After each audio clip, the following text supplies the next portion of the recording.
All hail the power of Jesus' name, let angels prostrate fall.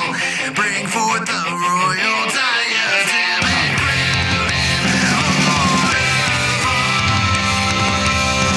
Bring forth the royal diadem and crown him Lord of all. Welcome, everybody. This is the Tag Your It podcast. I'm Ray Ray. And I am David Van Bever. I'm Pastor Rick Patrick. Yes, and we got Rick Patrick on the show. If you've seen some articles surrounding Tom Ascol, stuff like that going around, this is the man behind those articles, and we're going to get to him. But just quickly, just on the past couple weeks on the shows, we have announced this. I'm putting together an Ascension Day rally, and let me get the photo up anyway for your eyes to see on video anyway. But yeah, we have the Ascension Day Crown Rights Rally, Ascension Foretold, Fulfilled, Forever, Thursday, May 26th at 6 p.m. at the historic City Hall on Boonville Avenue. Again, we will probably more than likely gather in the grassy knoll on the Chestnut Expressway side, but it's a time to gather, pray, sing, and proclaim Jesus' lordship over our city. I'm still dealing with the liturgy and just got one more piece I've got to do, and then I'll be announcing all the official things of who's going to be there, who's going to be speaking, songs, all that kind of stuff that we'll be singing to make sure that we all come prepared. But please put this on your calendar. Thursday, May 26th, 6 p.m. at Historic City Hall, the Ascension Day Crown Rights Rally, Ascension Foretold, Fulfilled, Forever. And so with that said, thank you guys for letting me advertise that a third time anyway for the Tag Your It podcast. But yes, let's get to Rick. And Dave is the one that made the awesome connection here. Again, we're going into convention season. We've had Ed Litton said, I'm stepping down, I'm not going to run again. So now we've got all these people coming out of the woodworks to go, hey, let's nominate people to be president. We've already talked about Body Bacham in our sort of misunderstanding. So he's going to be the president of the pastors conference, but Tom Ascol of Founders Ministries has been nominated to be the president of the SBC. And every time that there's a new president, there's a lot of backlash, a lot of talking, a lot of backbiting. Unfortunately, as Southern Baptists are known for doing that to each other. And so this is what we really want to talk about today, is let's come together. Let's have unity. There's different divides here and there, but we wanted to come on this podcast today to bring unity to the conversation, and why this is an awesome thing that, say, Tom Ascol is being nominated for the presidency of the SBC for at least 1 year. So Dave, you take this away. Yeah, well, Dr. Patrick, I want to thank you again so much for coming on the program. Before we recorded, I did just tell Dr. Patrick how much I appreciate him and how grateful I am. Unfortunately, probably 6 years ago, I didn't really care too much for him, but I am really thankful for him, and I have prayed for him, and he was so grateful to agree to come on. So, Dr. Patrick, if you don't mind, instead of me telling people about you, would you just share a little bit about yourself and your involvement in the Southern Baptist Convention as we get going? Sure, David. Thank you. It's a pleasure to be on Tag Your It today. I'm the pastor of the First Baptist Church of Sylacauga, Alabama, and I've been here for almost 9 years. Before that, served one other church in Alabama for 13 years, and then 3 churches in Texas before that. So I've been a Southern Baptist pastor for over 30 years, and probably during that time have been to about 20 Southern Baptist Convention annual meetings. And so I've had some experience with convention life and involvement, primarily as a pastor. A few years ago, some friends of mine and I, we formed an organization to try to, as we saw it, bring some balance to the discussion over soteriology in our convention. It seemed like all of the energy and emphasis. There were several different groups that existed to network with people who would, I'd say, identify with the Charleston tradition of more Reformed thought in Southern Baptist life.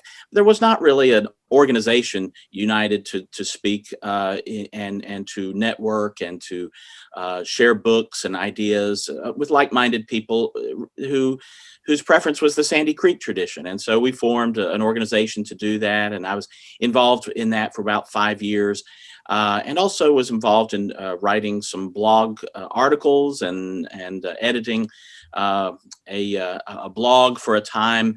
And then over the last 4 years, I've really taken a step back from that and focused more on local church ministries. But I still pay attention to the things going on in the convention and have a keen interest, primarily as a Southern Baptist pastor. Mm-hmm. Tell us just a little bit. We are coming up on the annual meeting here very soon in Anaheim, a long ways away. I know Adam will be there for sure, and I assume you're going to be there. But tell us a little bit about some of the unique concerns that you see, having been in the Southern Baptist Convention for 30 years as a pastor, and probably a little bit of time before that. Tell us what you think uniquely is going on, and what are some real concerns that not only you have, but that individuals like me should share regarding the state of the convention? Oh, certainly. One place I would point you to look at and find out more about these matters would be the Conservative Baptist Network. I think that they've done a good job of describing. They have a wonderful video that describes a drift. It's just, frankly, it's a leftward drift. And interestingly, a lot of the folks that are involved in leadership they say, no, we haven't drifted to the left. We're just as conservative as we always have been. But against that notion, I think there's a great deal of evidence. Some of that has to do with transparency. Just simply, do we know today of the 12 entity presidents what their salaries are? Do we even just know that? Most organizations of that size will tell their shareholders what their principal will earn. And right now in the convention, there's not a great deal of transparency. People go to the microphone and ask that question at the convention, and it gets given an answer that where it's just kind of not really addressed. We also have a question or a problem, I would say, in how we're going to relate to the culture wars. And for years, Russell Moore led the ERLC to say, the culture wars are over. It's finished. It's done. And I would simply say, no, they are not done. Jesus said, blessed are you when men persecute you and say all kinds of evil about you because of me, for so they persecuted the prophets who were before you. And so I believe that we will, if we are truly standing up for what is right and proclaiming boldly what the word of God says, thus saith the Lord, I think that the world, they're going to look at us and they're not going to like us. We're not going to be winsome to them. Beware when all men speak well of you. And if we were trying to get all men to speak well of us, that's just not going to happen. I hearken back to a time, frankly, when Russell Moore's predecessor, Dr. Land, led the ERLC. He would preach and speak and declare our position boldly and with authority. And the media didn't like us at all. And to me, I always felt, well, that is the way it is supposed to be, because if we are boldly taking a stand for truth, not that we're trying to be controversial, but just that it is, our message is a countercultural message. And if we're going to be winsome to this culture, I think we're going to miss some things. So I would say wokeness, the way that we relate to race, the way that we relate to complementarianism today, which our complementarianism has become so soft, it is almost indistinguishable from egalitarianism. The way we relate to patriotism, and I know some people will have different ideas about this, but I don't think the real fear in our world today is some kind of nationalism taking over our churches. I think it is okay for us to have, say, a God and country service and to honor our country. I don't think that's a negative kind of thing. But we look at, I would point to the documentary Enemies Within the Church as a place, or the book Fault Lines by Vodi Bakum. CRT has to be a critical issue about this. And it's not a helpful analytical tool. It is a dangerous worldly philosophy. And in fact, it's the blueprint for fomenting revolution, to take two groups and to say one of them is privileged and the other one is oppressed, and to put them against each other, whether you're dealing with race, whether you're dealing with gender, whether you're dealing with socioeconomic status. That's really a repudiation of Galatians 3:28, where we are not to be Jew or Greek or male or female or slave or free, but we are one in Christ. Biblical unity does not pit those two sides against each other in that way. And in fact, everywhere that this sort of philosophy of oppressed versus privileged has been tried and implemented, the result is disaster. It doesn't bring peace. You're trying to bring about, say, for example, racial reconciliation, a philosophy that is not designed to bring about peace, but it is designed to foment revolution. It's like pouring gasoline on a fire to try to put it out. That's just not going to work. And no one has sort of identified that and understood that better than Tom Ascol and Vodi Balcom. Yeah. And so it's, that's what I see, so we're going to bring these in, and like, as you said, critical race theory, critical theory. Let's go even farther back to the 1800s, whenever you have, the German thought that came over here that led to eventually, so you're talking about 1800s, and it was the 1970s and 80s where we had the whole inerrancy issue that, again, that didn't cause itself, and it wasn't just a product of a couple of decades. But there was German thought. You had higher criticism that started out in the 1800s. I mean, you can see the division that happened in the Restoration movement between the Campbellites and the Millerites. And then you have Joseph Smith, you have Charles Taze Russell, you have the Holiness movement coming out. Then you have Oneness Pentecostalism, and then Trinitarian Pentecostalism, and then you have the revival fights. And I mean, like, it's a lot bigger. That this is where you get in that Carl Trueman book, and he exposes even farther back these things. These things don't create themselves, but you get it to critical race theory.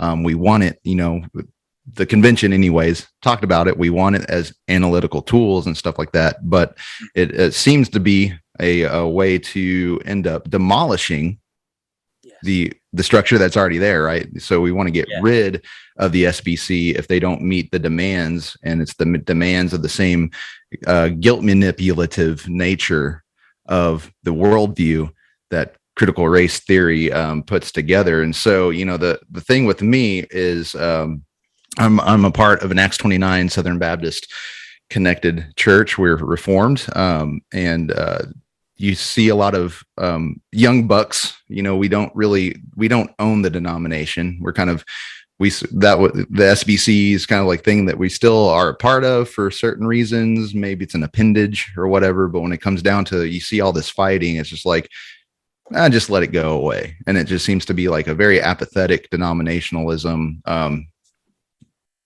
Me too, but come to find out, there's a lot of good. And so since you have mentioned your concerns, in the SBC, I want you to share the importance of, why the SBC as an organization is worth being involved in, and why the SBC as an organization is worth being a part of and supporting. So, with me, I get asked that question, like, Adam, like, you believe this, you want this, but why?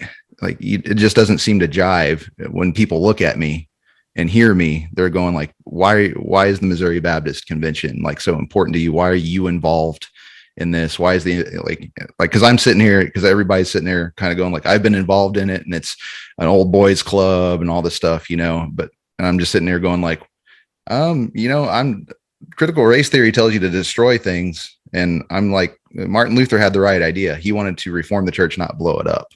They ended up separating. Martin Luther wasn't wanting to separate. So Martin Luther wasn't the cause of the separation. So same thing here. And so I think it would be good to hear from you, especially, spoiler alert, there is a soteriological divide in this chat right now. It's 2-on-1. But those are better odds. Those are better odds than I usually have on a specific website I could name, but I won't. I get you. I get you. But from your end, why is the SBC worth this fight? Oh, yes. Well, I was saved in a Southern Baptist church. I love Southern Baptists. I've always had a love for our denomination, and years ago, I was very comfortable in my local church, in my local association, in my state convention, and at the national level.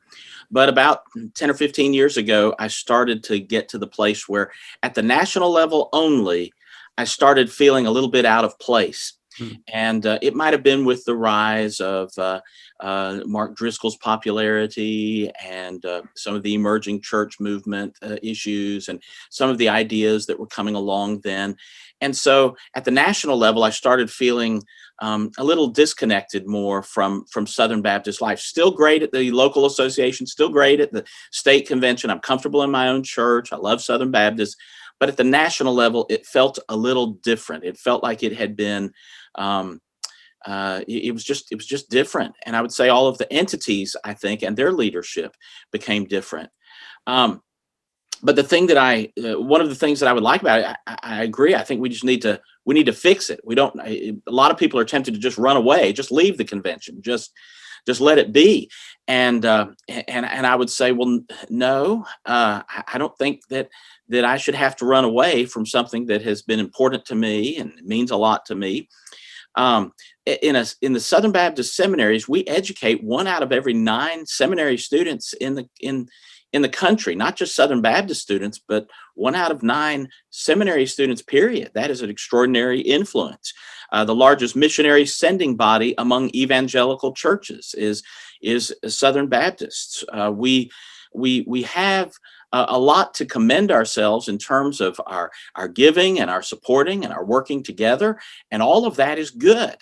We just right now have drifted to the left with a philosophy and an openness to what I would just describe as wokeness or CRT. We need to right that ship. We need to straighten that out. And once we do so, then I can more comfortably support this again. And you've mentioned the soteriological divide, and I don't allow that in my local church to be an issue either. A former interim pastor at the church where I serve, be a well-known Calvinistic leader. In fact, he's been an interim pastor twice, and we are friends. And in terms of support, we've done things together, and I have no animus towards my friends who have a different soteriology than I do. I think it's healthy for us to have those debates and those conversations. The difficulty that came in, I would say, around the mid 2000s, the first decade of the 21st century, I would say we ended up with some things that came into the Reformed movement, not from the generation of Tom Ascol or Tom Buck, Vodi Bauckham, but really more. It felt like under New Calvinism, and maybe I should say a certain group of New Calvinists. Maybe it's a subsection within that even, but I would say, as you would read articles at TGC and other places and hear some influences there, this is very well documented in Enemies Within the Church. But you just had a sense that things were now different, that we were taking a turn to the left, and I did not feel comfortable with that. But I don't want it to be said that because I'm a little uncomfortable right now with the way the convention is, that doesn't mean I don't believe in the convention. I know you stay in, fix the problems that are there, and get it back to the place where we are together again. And in the first conservative resurgence, people who believe like I do, the Sandy Creek tradition, and people who believe like you may, the more the Charleston tradition, they worked together, they united together to defeat what we called then basically liberalism. And today, I think we call it wokeness, but there's not a whole lot of difference in some ways in terms of their approach to a lot of issues. And I think today, in the same way, the first conservative resurgence was a battle against biblical or battle in favor of biblical inerrancy. This would be a battle in favor of biblical sufficiency, that the Bible is sufficient to guide us, and we don't need analytical tools like CRT. Yeah, and that's well spoken. Just we were talking before we started recording the show. Anyway, it's just like, wasn't that Vadi Bakum? All right. So just one of those things. Like when it comes to this issue, we are 100% lockstep here, and that really leads into the next thing here. But I just wanted to make sure that we do that. We talk about that. We're united on this, even though we have a significant, we're going to talk, as I mentioned earlier, we came together, infant Baptists, and Credo Baptists, whatever, what other kind of divides you can make. So he said, J.I. Packer, he was an Anglican, right? If I remember, if I know correctly, he was Anglican. You've got Greg Bonson, Presbyterian, you got Sproul, Moeller, Adrian Rogers, all those guys. Norman Geisler came in on the inerrancy issue back in the 70s and 80s. MacArthur. Yeah, MacArthur. And so like you get those guys in a room, they're going to talk, and it's going to get a little hot, right? But they came together on inerrancy. Yes. So, why can't we come together on this? And so we got to recognize, here's divisive distinctions. Here is stuff that does divide us. So maybe we can't be in the same room sometimes on a Sunday morning. We can't do, but here's the big issue. And we got to look at how God's going to work in history at reconciling even us that are acting like children. So we do have to recognize we're acting like children, and we're going to see God unite things in Christ, all things, that's what the Bible promises. So we can believe in that. But I just wanted to just make sure that we get that out there. There are tons of divides. You get Bonson in a room with Adrian Rogers, say, if you put those two guys together, they're going to slap the crap out of each other in a debate. They're going to be divided on the soteriology issue and even baptism issue, but they signed a document together, happily so. But then again, we need to have that another conservative resurgence coming out of that issue. And that's what we're talking about here. So we need to have the same unity within our little divisions about sufficiency. Amen. Dr. Patrick, one of the things that spoke to me last year in Nashville was when the resolution on renouncing critical race theory was not given a hearing at all. It reminded me a little bit about when the social justice statement came out. And again, there was a lot of unity among different soteriological camps. Those things were quickly dismissed from the convention floor. Now, I do teach communication theory, and one of the sections that we talk about is critical theory and critical race theory. We actually specifically dive into standpoint theory. That's one of our big theories that we spend time talking about, and we compare that with the teachings of Scripture. My question to you is, when you look at the way things have gone, not just in Nashville, but in 2019 and in 2020, when we didn't have a convention, that obviously has led you to kind of your position regarding Dr. Ascol.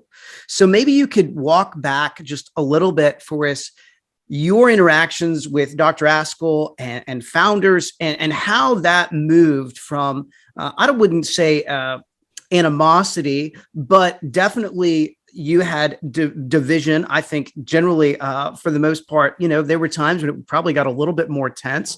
But how did you go from, here's a guy that I'm definitely on the other side of, now, hey, we're actually unified? And maybe kind of give us a little bit of, maybe even from the convention standpoint, where you've kind of seen some of this coming together that led you to come out and endorse Dr. Ascol. Because when I read that, I was like, oh man, this is awesome. Well, and thank you. I appreciate the question. I've joked with some of my friends who know of my convictions regarding what I will call traditional theology or provisionist theology. That's Leighton Flowers' term, or extensivism, which is Ronnie Rogers's. And so we've had a disagreement with our Calvinist brothers about salvation doctrine since at least 2012. That's when the traditional statement came out. Eric Hankins, Adam Harwood, Steve Lemke. I've mostly allowed the scholars those three, and Malcolm Yarnell, David Allen, Leighton Flowers. There are several people that have been involved in sort of identifying what I believe about salvation doctrine. And it's distinguished, obviously, from Calvinism. And I would say that both of these streams have been in our convention since 1845. So question would be, why did we only have a Calvinism committee in the early part of the 21st century? If we've been going back and forth on this, as with gentlemen disagreements about theology for all of those years, what was different about all of a sudden now that caused us to have this kind of reaction? And I want to suggest that what happened was the new Calvinism that was promoted largely through the influence of TGC, Tim Keller, and others, contained within it a strain of some ideas of wokeness that sort of infiltrated that thought. And much of what I was reacting to during those years was what I had described at one point as what's in the Trojan horse of Calvinism. It's not Calvinism per se. We can have a debate about that, but it's the stuff that comes along with it. And some of those things, we didn't really have a good word for it then, but now I call it wokeness. There was some wokeness that was bred into the philosophy, not written into the theology, but it just kind of came along for the ride in a lot of ideas that were sort of promoted among new Calvinists that were disaffirmed by the older Calvinists, by a Tom Ascol, by a Tom Buck, by others, by Vodi Baucham. And so I just think that my personal experience with Dr. Ascol, for example, which you wanted me to touch on, was I did not know him well, but we were had different views on salvation doctrine. And since that time, we've communicated just a little bit, because I've appreciated his stance against CRT, and I've appreciated his strong disaffirmation of wokeness. And he has been bold, and he has been clear. And it was almost as though when the traditionalists sort of got out of the picture around 2018, then the older Calvinists and the younger Calvinists were left in the room together to talk to each other, and that's when they addressed this issue. And I would say, well, I agree with Tom Ascol, Tom Buck, Vodi Baucham, that this wokeness is truly a problem in our convention and needs to be dealt with. I'd also say this about Tom Ascol and myself. You might say, well, we seem to have a difference of salvation doctrine. At least we both agree that there is salvation through Christ. There is redemption. There is therefore now no condemnation for those who are in Christ Jesus. And I think a moment ago, Adam mentioned that sort of the guilt manipulation that is part of the wokeness or CRT or that sort of philosophy. There is a strong cancel culture sort of emphasis there.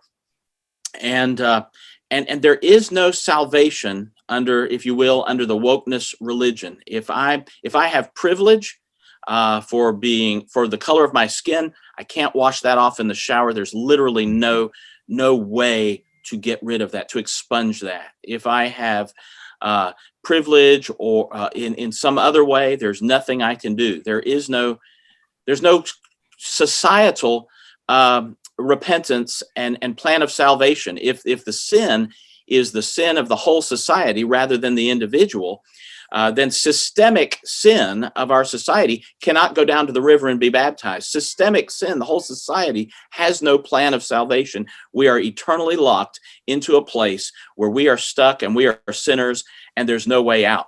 And that is anti-gospel. So it may look like Tom Ascol and I have a different plan of salvation in terms of the specific details of how we work that out, but we both have a plan of salvation.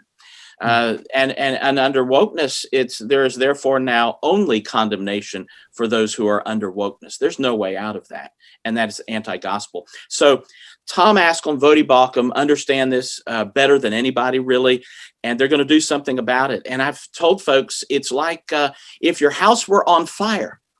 If your house were on fire, and the two guys show up at your doorstep to fight that fire and to put it out, I don't sit there and ask them, hey, what's your favorite college football team? We may disagree about that. What's your political party? We may disagree about that. What do you think about what's your dispensational view, or what's your soteriological view? What's your view on hey, you know what? At that moment, I don't care about those Amen. things. Amen. What I care about, my house is on fire. And what's burning the Southern Baptist Convention to the ground today is wokeness and CRT. You look at McLean, you look at First Baptist Naples. What's splitting our churches today? It's not it's not the theology of Calvinism. It's what was inside all that time that we sort of, I think, kind of confused with the new Calvinism. But it was the wokeness, it was the philosophy, it was some of the ideas that TGC and Tim Keller infused into that, and now Tom and Vody and the other Tom and others are committed to addressing that issue. So I am on the side of the fireman who's going to put out the fire. And I'm voting for Tom Ascol for president of the Southern Baptist Convention, despite the fact that we disagree about salvation doctrine, because he and Vody are going to go in there and we're going to take care of that problem with wokeness and CRT.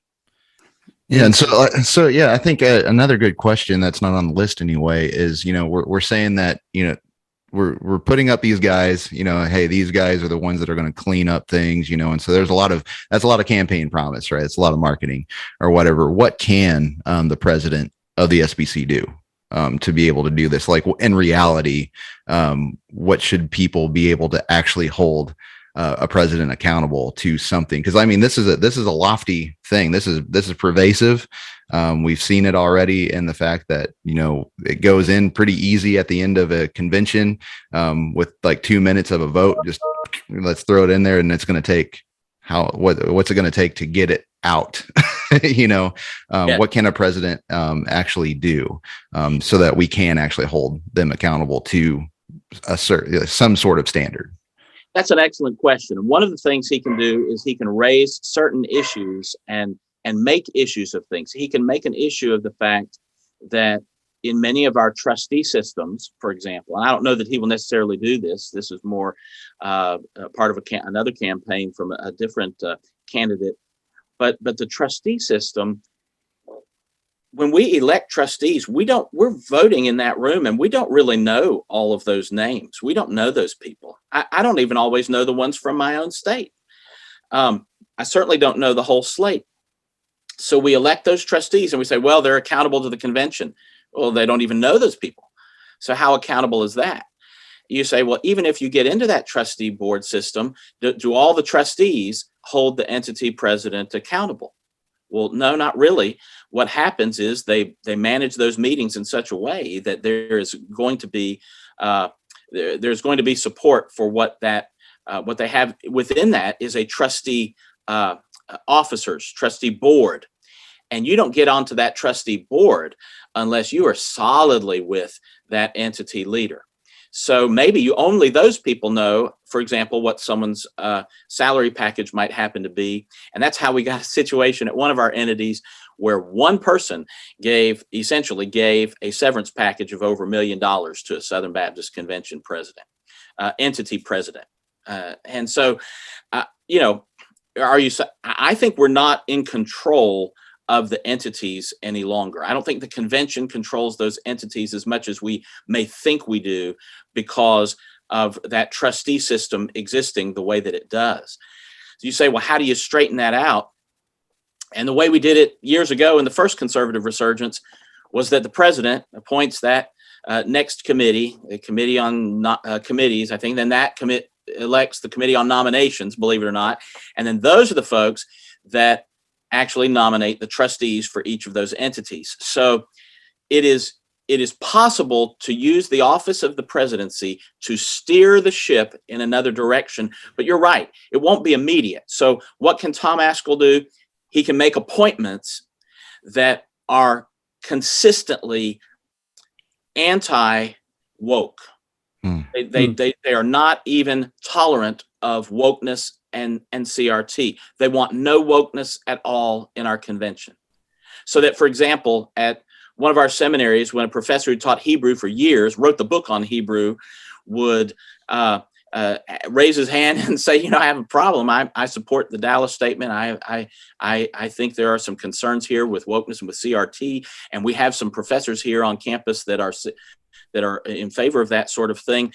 Can we do anything about them? These woke guys, can we address that? Well, they addressed it, but they didn't get rid of the woke professors. They got rid of the tenured Hebrew professor who wrote the book on Hebrew. And, so you say, what can we do? We can raise awareness.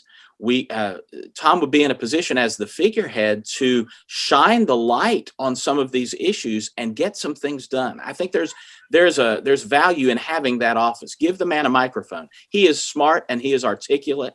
And I disagree with him about salvation doctrine, but right now the house is on fire. And so what I care about is he has skills to turn the convention in the direction that it needs to go. And that is to move it further to the right from where it has been really for years. So I think you've made an outstanding case in my mind. Of course, I like Dr. Ascol. I've liked him for years. And behind me on my shelf is my little booklet that he wrote on a response to the traditionalist statement, right? Adam and I have had disagreements with Dr. Flowers, your friend. Oh, yes. Even, when things emerged with Paige Patterson, we did a program on that, years back. Was that 2018, I think, or 2019? Yeah. And so, we had thoughts, we had concerns, but we also, I truly value any cooperative Baptist church that supports the 2000 Baptist Faith and Message. My grandma was an IMB missionary. She's a retired IMB missionary. Again, my parents received funding and were part of the home mission board. I get a salary from the cooperative program, right? So those things are super important to me, and not just because they're writing my check, but because I actually believe in that cooperative effort. I think it's so important. If I'm sitting though on the other side of the table, and I'm deeply rooted in, and I note that me saying traditional position is not being pejorative. I just don't know that there's a better term in some people's minds. And I don't mean that condescendingly. I know some people have kind of used it pejoratively, but let's say that I'm at Gravel Road Baptist Church in, small town Missouri or Kansas or Alabama. And I have heard Dr. Ascol and those bad Calvinists. What do you say to those individuals who might be concerned about someone like Dr. Ascol being elected to the presidency? And I want to just interject just one more thing just to make this real. Okay. So as a Missouri Baptist apologist guy, so you go to the state convention and you go to a booth and you meet people, you talk to people, you talk about the apologetics network that you're a part of and all that kind of stuff. And you mention just the name Founders Ministries to some just congregation member going around the expo hall. And the reaction from that person is, you like Founders? And then he immediately turns on you and starts biting at you. So this is real.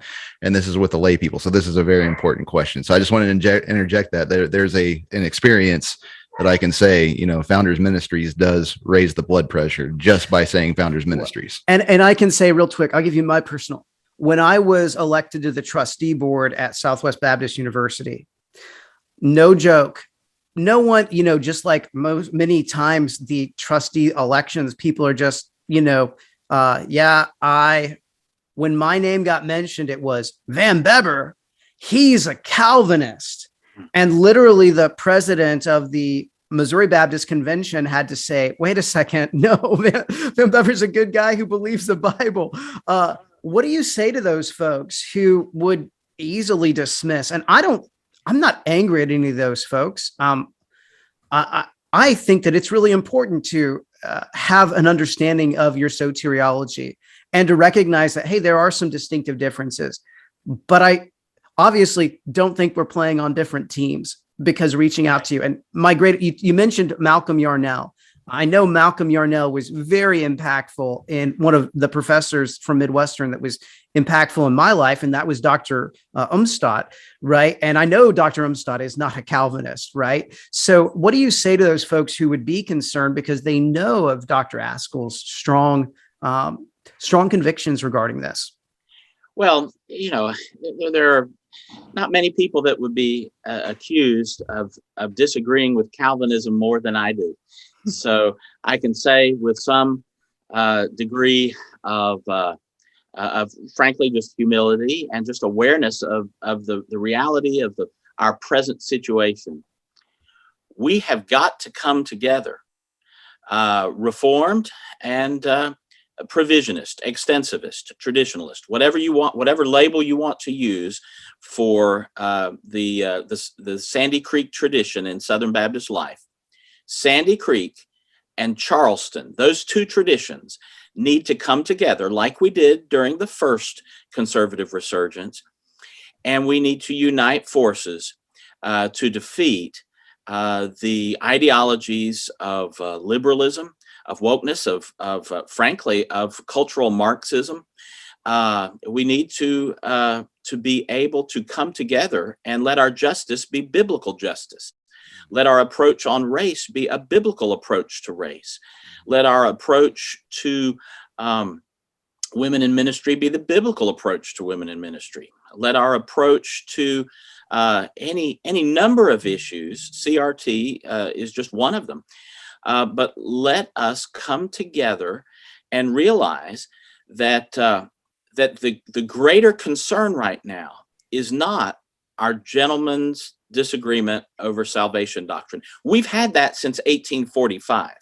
That has been going on for a long time. So there's something new that has caused this problem in recent years, and the issue would be wokeness, frankly. So I would say we just have to combine on that. I would remind them of the illustration of when your house is on fire. If your house is on fire, you just want someone to come and put it out, and you don't care about the disagreements that you might have with them on some other issue. And I just don't think that I think we can honestly admit we have a disagreement about salvation doctrine issues. But I don't let the fact that I have disagreements with other brothers on eschatology keep me from working together with them on this, or maybe we have a slightly different pneumatology position or whatever else it might be.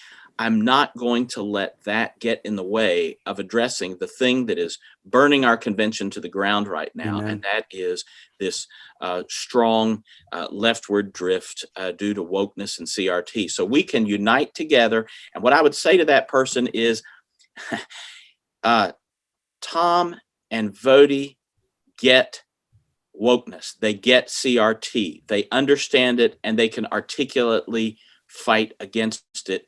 And if we will join forces with some who are, we would say, in the older Reformed camp against new Calvinism, and again, it's not fighting the new Calvinism.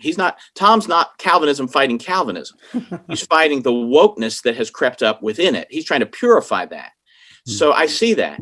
And I wish him well in that, because honestly, then we could just go back to just having our gentleman's disagreement about soteriology like we've had since 1845. And we'll keep doing that till Jesus comes back and straightens us all out. And so I just think it's so important that we address this issue of the day and biblical sufficiency that trumps the issue of salvation doctrine. Yeah. So you're recognizing that there is a categorical difference, say, between, I guess just for the listeners that might be a little bit more point for point here. There's a categorical difference between our divide soteriologically, because we're making the Bible inerrant. We're making the Bible sufficient. So whenever we talk about salvation, it's always Bible, Bible, Bible. But then why the divide over critical race theory and stuff like that? It's because it's out there. What we need, these analytical tools. So they're extra biblical tools that we need to look at these things whenever we're saying over here, no, inerrancy, therefore sufficiency, therefore clarity, so on. Where they're saying it's not clear enough, so we need these outside tools. So there's a categorical difference. So there's the right place for the divide. I tried to ask the question, but we just wanted to make sure that we interject, because we can't all be unified on all things. Yeah. And again, the issue that I would say, just in a nutshell, if I could, is Tom and I may have a different salvation doctrine, but we have a salvation doctrine. Wokeness doesn't offer you any relief at all.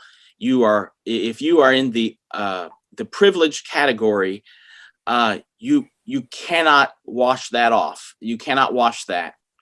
There is no plan of salvation for systemic sin, and they do not offer an escape. It's a blueprint for revolution and for never being satisfied and for never having peace.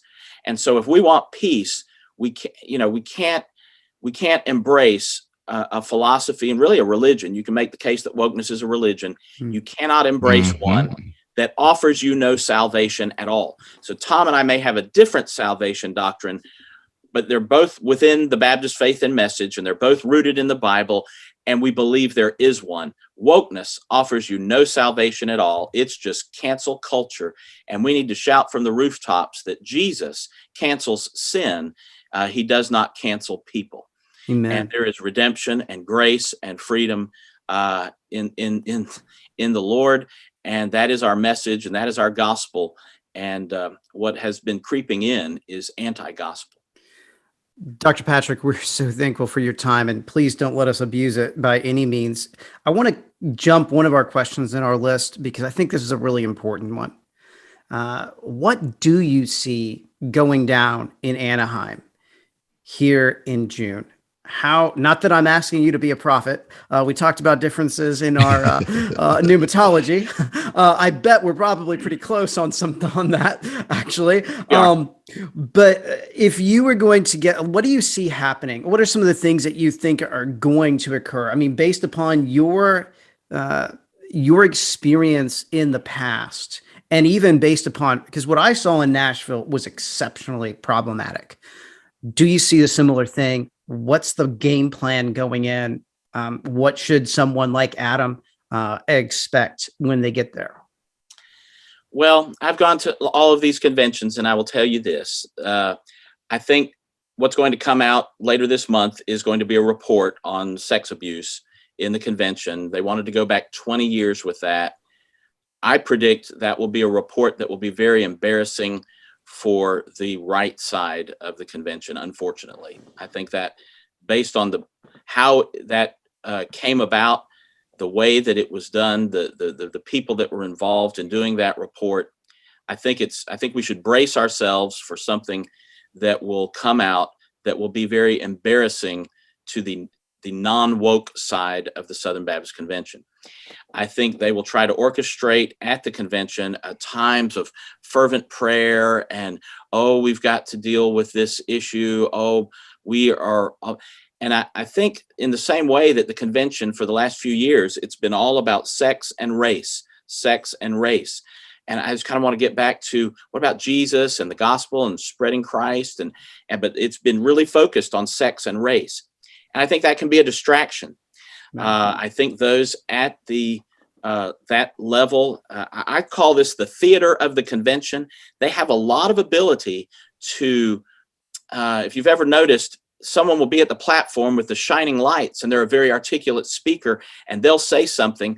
And then for the counterpoint, they ask the person at microphone 8 who's in the shadows and has to ask if they can please say something. And they're never going to be as articulate or well lit or well heard as the person on the platform. And there is a way of sort of manipulating, I hate to use that term, but that's just it. There's a way of using the theater of the convention to get the result that you want to get. from just sort of the way that things look. It looks like these are the important people, and here's the crazy people out in the crowd. And I think that's unfortunate that the convention does things that way, but there will probably be an appeal for an extended season of prayer that will limit the amount of time we have available for conversation. That was done in Nashville. There will be an effort, I think, to again keep us focused on these sort of justice issues from a woke perspective, and sort of get the room in that way. I think you can expect an awful lot of people. Here's another thing we haven't really talked about. The North American Mission Board helps to pay for some church planters to come to the Southern Baptist Convention. So, all right, let's think about that for a moment. If you're planting a church and you have 25 people, I get that you might not be able to get to the convention on your own. So NAM takes resources that we've all paid in, and they pay those folks to go to the convention and vote a certain way. My concern with that is, what about all those pastors out there who are not planting a church, but they're at a church of 25 people? They don't get denominational resources and funding to help pay for their way to get to the convention. So let me pit for a moment the church planter with the quote established pastor, but they're both serving small churches and they can't afford to get to the convention. So we're going to use denominational resources, the resources that my church, for example, would pay into to go there. If NAM is supporting those church planters to go there, in many cases, I'm helping to pay for some people to go to that convention and vote against the candidate that I would prefer to be elected. Now, that's a little strange, isn't it? So, I think we can expect a good. I hope it will be a good race. Last year, it was very close between Mike Stone and Ed Litton. I think a swing of 300, 400 votes would have carried it in the other direction. So I don't know how that election will go, but I think that those who are in charge of the convention will try to steer this thing toward that same sort of concern with those issues of sexual abuse in the church. Now, at the same time, the Conservative Baptist Network and others who are seeking to turn the convention to the right will come and seek to make issues and address things in an entirely different way and move the convention toward concern and to be to shift farther to the right. And we were very close in Nashville. Yep. So I think I would predict it would be pretty close in Anaheim too, hence the need for people to get to Anaheim if you possibly can. Yeah, and I'm so thankful that, just my church, again, since I'm like the loudest, maybe lone person that cares about denominational life, or at least, and it's not that the rest of my church don't care. I think it's just they just haven't been involved. And they don't know the true value that is there in the local association at the state level. I think it's just more of, we're a young church, more, it's people my age, 30s, 20s, 30s, and we have merged in a sense merged with an older congregation. So now we've got some older congregation folks that, whenever I can talk to them, because I'm speaking their language. I know the denomination stuff. So I meet with them there, which is really cool as at least a conversational starting point. There's a relationship that exists because of it. But they don't know. So I'm going to go and do this thing and stand. I guess the one thing that I just want to say is I'm glad that I get to stand with you and vote for Tom Ascol. And I thank you for that information. But yeah, we need to get the young bucks, because this is a generational thing. The SBC is going to last as long as people are interested in it, because it isn't a biblical, Christ didn't go, well, I'm going to build the church and then they're going to have denominations and all that kind of stuff, but we are cooperative because of the Bible. We do this biblically. And so we need to do this and get people out to Anaheim. So I'm thankful for that. But yeah, not everybody has that opportunity, but we need people that want to voice their concern for critical race theory to go. Even like we need to figure out a way to get like local, the local association to be able to fund, if they're funding the church planners, we need the local associations to go like, well, we want to send our pastors to go be messengers to think about our 30-person congregation that's been around for 100 years with no money to be able to do that. So there's some good ideas to definitely help steer the ship. But it's, again, I just wanted to say I'm proud to be able to stand with you. I'll find you. I'll look for you whenever I get to Anaheim. I'm so happy that I get to be there with my pastors, and hopefully we come back with, yes, here's the dirt, but here's the good.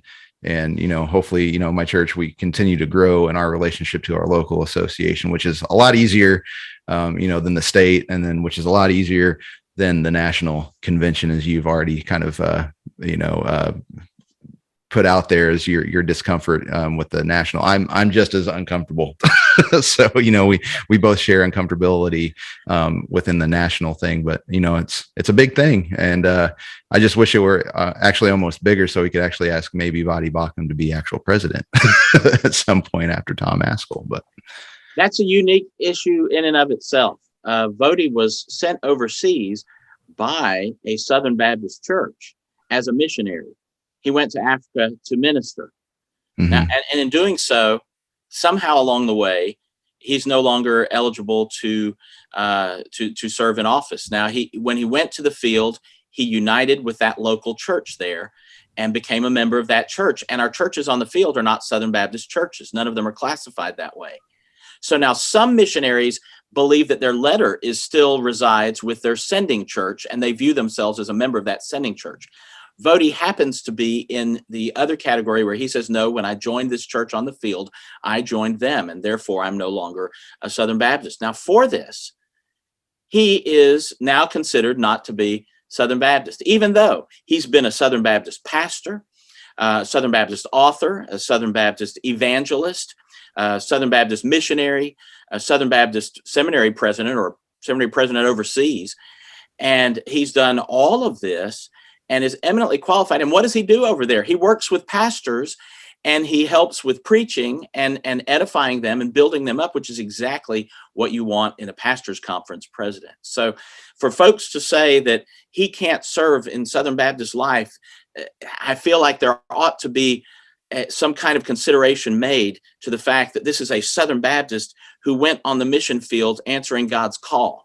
And if in that process, if a Southern Baptist doing what God tells them to do means they're no longer Southern Baptist and they can't serve in a convention office, I think we need to find someone who can rewrite the wording on that rule, because I don't want to penalize people for answering God's call and going to Africa to tell people about Jesus. Amen. Amen. Yeah, we mentioned that on the show whenever we're talking about the whole Vadi Bakum and president thing and all that. But yeah, amen. Thank you for that, for being another voice. So I guess that's on to the next year. There's a resolution to sort of globalize. So instead of changing the name to Great Commission Baptist because of critical race theory, we exercise our Christian dominion and we say no. Unlike, because I'm in the town of the Assemblies of God, right? So they started and they had a top-down global network, right? That then they split off now.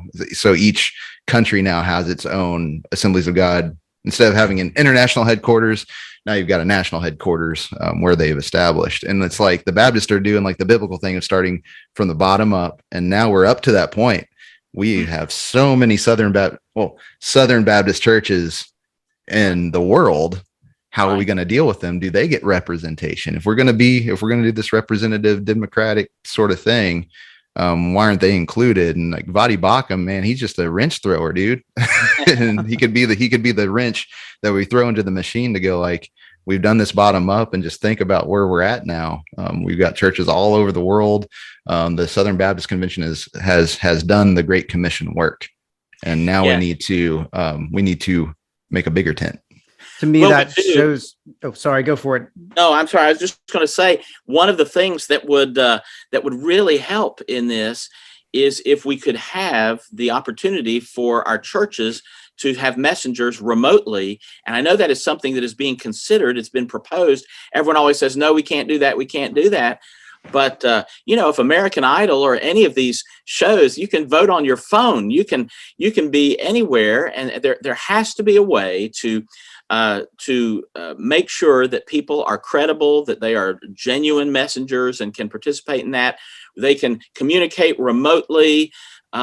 If we're in Missouri and Alabama and we can have this conversation, certainly people can participate from wherever and vote on their phones or somewhere. I wish it were possible for rank and file Southern Baptists to vote at the convention. If that happened, if we ever were able to get that, I believe that we would have a representation of the entire Southern Baptist Convention rather than just the 5,000 of us that, because we work for a denominational agency and they give us an expense account, we can make it out to Anaheim for this convention. I don't think we have the right people making that decision, and that would be rank and file Southern Baptists. And like you say, globalization is one way that would work, but another way would be making it possible to vote remotely at the convention.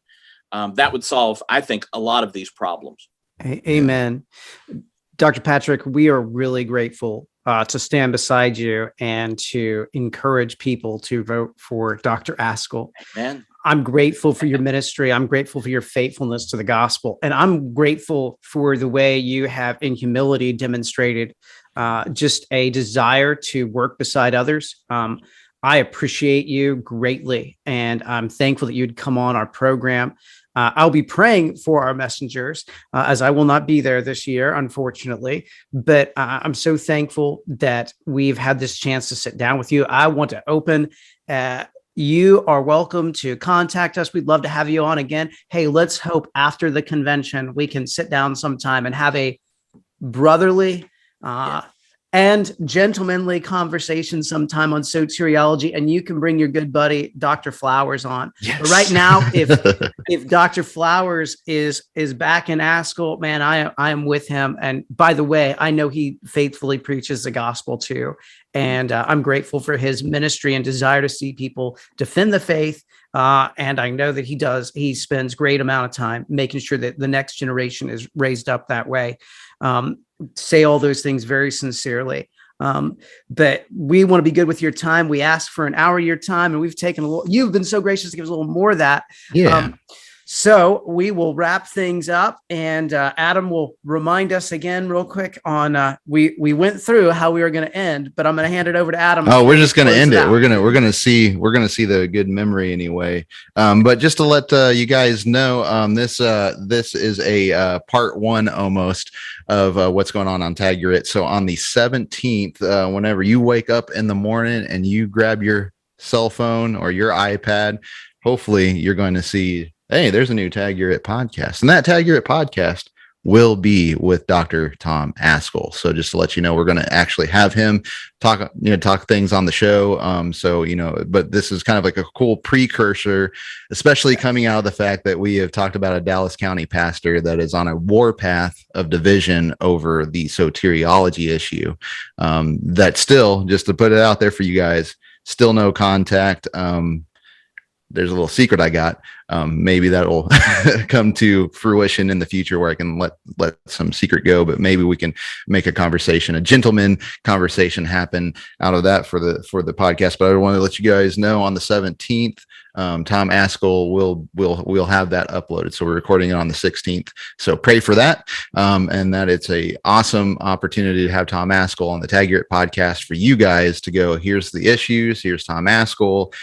Here's what he would like to do. Again, we want to be realistic and not just be like just a political stand. We're not going to allow that sort of pomp on our podcast anyway, but get this the realistic picture, because we're all involved in this. Tom Ascol's not going to be the one that, there's no salvation in Tom Ascol. There's only salvation in Jesus Christ. And we believe that Tom Ascol is giving us the real Christ of the scriptures and then applying it to that kind of position if he were to be able to get it. And I know that Tom Ascol would be faithful and not get so bloated as so much being a politician within the SBC can easily be. But that we'll have that. But yeah, with that said, this is the Tag Your It podcast. I'm Ray Ray. I'm Dave Van Beber. I'm Rick Patrick. And Soli Deo. Gloria.